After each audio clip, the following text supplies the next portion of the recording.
আজ একটা গুরুত্বপূর্ণ বিষয় নিয়ে আলোচনা করব। আমরা অনেকের মুখে শুনে থাকি খুসখুসে কাশি হয়, অবশ্যই এটা আমরা চোখে দেখেওছি। এটা বিশেষত রাতের দিকে বেশি হয়। আপনি বিছানায় শুতে গিয়েছেন, আপনি ঘুমাবেন, আপনি ঠিক বিছানায় শুয়েছেন, তখন আমরা হঠাৎ করে দেখা যাচ্ছে গলা খুসখুস করছে এবং কাশি হচ্ছে। এছাড়া আপনি অফিসে গিয়েছেন কিংবা আপনি কোনো মিটিংয়ে অ্যাটেন্ড করেছেন, সেখানে হঠাৎ করে আপনার গলা খুসখুস করছে এবং কাশি হচ্ছে। এটা অবশ্যই আপনার একটা খারাপ লাগার বিষয়। তাই এই ভিডিও বিস্তারিত আলোচনা করব খুসখুসে কাশি দূর করার উপায়। তাই ভিডিওটি স্কিপ না করে শুরু থেকে শেষ পর্যন্ত মনোযোগ সহকারে দেখতে থাকুন। তো চলুন দেখে নেওয়া যাক খুসখুসে কাশি দূর করার জন্য আপনি কি করবেন। প্রথমে বলবো, খুসখুসে কাশি অনেক কারণেই হতে পারে। বিশেষত অ্যালার্জি এবং গলায় যদি কোনো ধরনের ইনফেকশন বা সোয়েলিং থাকে, সেখান থেকে খুসখুসে কাশি হতে পারে।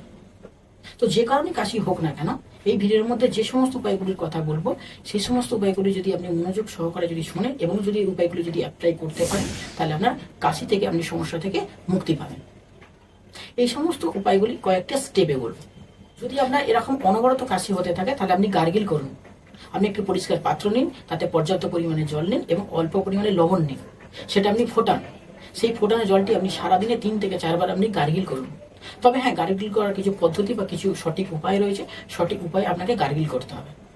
যেমন যে গরম জলটি আপনি করেছেন, এই গরম জলটি দিয়ে আপনি গার্গিল করুন এবং গার্গিল করার মাঝে মাঝে আপনি ওই গরম জলই অল্প পরিমাণে আপনি ইনটেক করতে থাকুন, অর্থাৎ খেতে থাকুন। তাতে আপনার কাশি তো কমবেই এবং সাথে সাথে আপনার গলায় যদি কোনো রকম ইনফেকশন, কোনো রকম সোয়েলিং হয়ে থাকে, সেটাও কমতে সাহায্য করবে। এছাড়াও আপনি কাশি কমাতে আদার ব্যবহার করতে পারেন। আপনি পর্যাপ্ত পরিমাণে আদা নিন, সেই আদাগুলোকে ছোট ছোট করে টুকরো টুকরো করে আপনি কাটুন এবং একটি পাত্রে পর্যাপ্ত পরিমাণে জল নিন এবং সেই জলের মধ্যে এই টুকরো আদাগুলো দিন, দিয়ে সে আদা জলটিকে আপনি ফোটাতে থাকুন। আপনি ঠিক এমনভাবে ফোটাবেন সেই জলটি যেন লাল কালারের হয়ে যায়। সেই জলটি আপনি নাবান এবং সারাদিন আপনি 2 বার থেকে 3 বার, ঠিক যেভাবে চা খায়, আপনি একটি কাপ নিন, সেই কাপের মধ্যে আপনি জলটি নিন এবং তাতে অল্প পরিমাণে মধু নিন, নিয়ে আপনি ঠিক যেভাবে চা খায় ঠিক সেভাবে আপনি খান। তাতে আপনার গলা খুসখুসে এবং কাশি দূর হতে সাহায্য করবে। এছাড়াও আপনি কাশি কমার জন্য রামতুলসী পাতা ব্যবহার করতে পারেন। আপনি অল্প পরিমাণে রামতুলসী পাতা নিন এবং সেই রামতুলসীর পাতাটা পরিষ্কার জলে আপনি ধুয়ে ফেলুন এবং সেই রামতুলসীর পাতা থেকে আপনি রস বার করুন। সেই যে রসটি বার হবে, সেই রসের মধ্যে আপনি মধু মেশান বা মধু পাইল করুন, করে সেই রসটা আপনি খান। সেটা আপনি সারাদিনে 1 বার থেকে 2 বার খেতে পারেন। তাতে আপনার খুব তাড়াতাড়ি গলা খুসখুসে এবং কাশির সমস্যা থেকে মুক্তি পাবেন। এছাড়াও কিছু সমীক্ষায় দেখা গিয়েছে, কেউ যদি 1 গ্লাস উষ্ণ গরম জলের সাথে 1 থেকে 2 চামচ অ্যাপেল সিডার ভিনিগার মিশিয়ে যদি খেতে পারেন, তাহলে কাশির সমস্যা থেকে চিরতরে মুক্তি পাবেন। তাই আপনার কাশির সমস্যা থেকে মুক্তি পাওয়ার জন্য আপনি অ্যাপেল সিডার ব্যবহার করতে পারেন। আপনি কাশি কমানোর জন্য পাতিলেবুর রস ব্যবহার করতে পারেন, কারণ পাতিলেবুর রসের মধ্যে প্রচুর পরিমাণে ভিটামিন সি থাকে, যা আমাদের গলায় যদি কোনো রকম ইনফেকশন থাকে বা সোয়েলিং থাকে, সেটা তো কমাতে সাহায্য করেই এবং সাথে সাথে আমাদের কাশি কমাতে সাহায্য করে।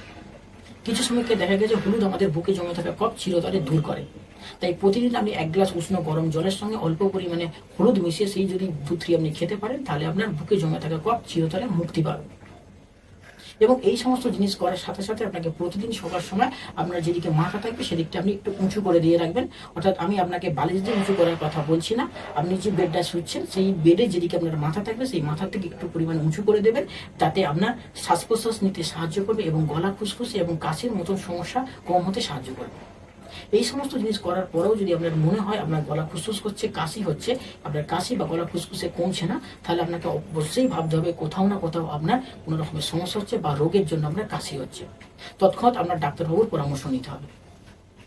আশা করছি ভিডিওটি ভালো লেগেছে। ভিডিওটি যদি আপনি হেল্পফুল হয়ে থাকেন, অবশ্যই চ্যানেলটিকে সাবস্ক্রাইব করবেন এবং পাশে থাকা বেল আইকনটি প্রেস করবেন এবং ভিডিওটিতে লাইক এবং শেয়ার করতে ভুলবেন না। যদি আপনাদের স্বাস্থ্য সম্পর্কিত কোনো প্রশ্ন থাকে, অবশ্যই আপনারা প্রশ্ন করবেন। আপনাদের মূল্যবান প্রশ্নের অবশ্যই উত্তর দেব। দেখা হচ্ছে নেক্সট ভিডিও। ততক্ষণ ভালো থাকবেন, সুস্থ থাকবেন এবং নিজের খেয়াল রাখবেন। ধন্যবাদ।